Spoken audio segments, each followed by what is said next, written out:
Welcome to Sweet Life Beat Life. We hope this video helps. You start by preparing a shader-ready client. Install Fabric or Forge, then Optifine or Iris so shaders load.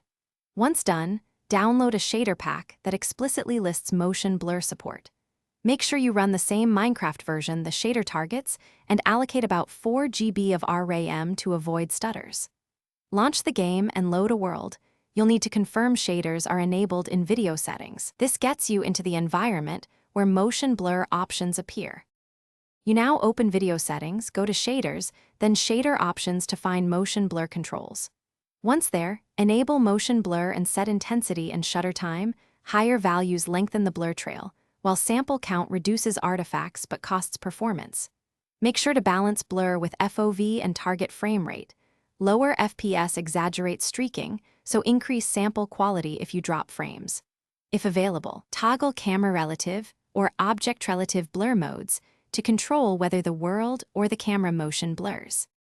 You finish by testing motion blur in different situations. Walk, sprint, and rotate the camera to evaluate trails. Once satisfied, make small adjustments.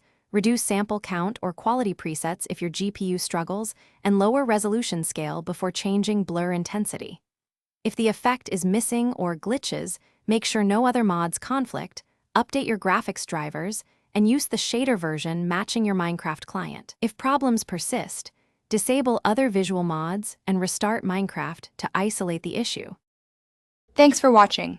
Consider subscribing if we helped you.